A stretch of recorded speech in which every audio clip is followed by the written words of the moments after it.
Welcome back to the channel where we help you make better marketing decisions on your digital analytics.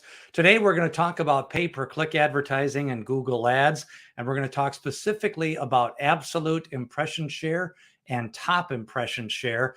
A lot of times they see some of these different performance reports and they're not exactly sure. So I want to take a little bit of a look at some performance that you're looking to achieve, where you can find these reports and set up your reports to include this if you're doing an audit on a pay-per-click account, or if you just want to see where your ads are ranking on those top impression searches.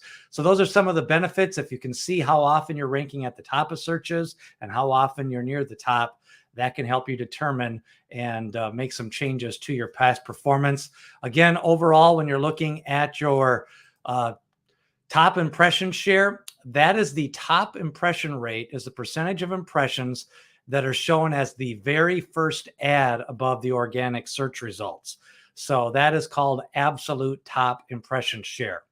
Now, when you're looking at top impressions, that's shown anywhere above the organic search results. So we'll take a look at an example here and then kind of take a look at how you can find those metrics in your report. So when you go inside your campaign report, and if you want to make sure to see those, you can modify the columns that you see. A lot of times the built-in ones are clicks, cost, impressions, and click-through rate. Then you go in and under performance, you click the impressions absolute top and the impression top percentage.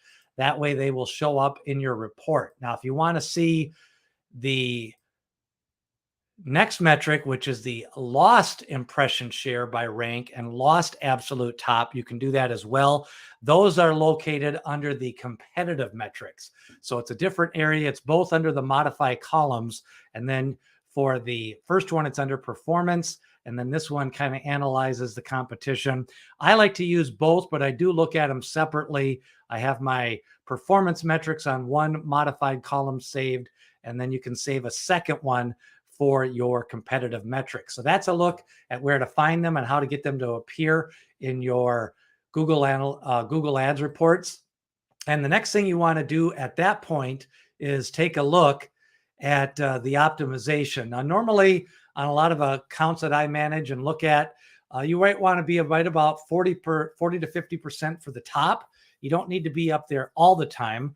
I've seen for some higher competitive keywords that you do get better results if you show up maybe 60 to 70% of the time. And then for the impression share, you want to be up there right around 60 to 70% of the time above those organic results. So what that looks like when, and then the absolute top budget column shows how much you're losing by budget, and then that'll help you determine your bid. So here's an example of a ad campaign that, sometimes you can do very well on that ad campaign without the absolute impression share or the top impression share. But overall, you do want to try to get that over 60% and then try to keep your lost impression share, especially on bidding, you can get outbid a lot of times. So that's a look at absolute impression share and absolute top impression share. It's very important to look at these definitely weekly. I usually look at them right after I look at my search term report on a weekly basis and then see what's changed. A lot of times if your performance is going down, the top impression share could be going down as well. You're starting to get outbid, or other people have a stronger domain and you're losing impression share to other bidding. So that's a look at impression share and top impression share on today's digital marketing metrics.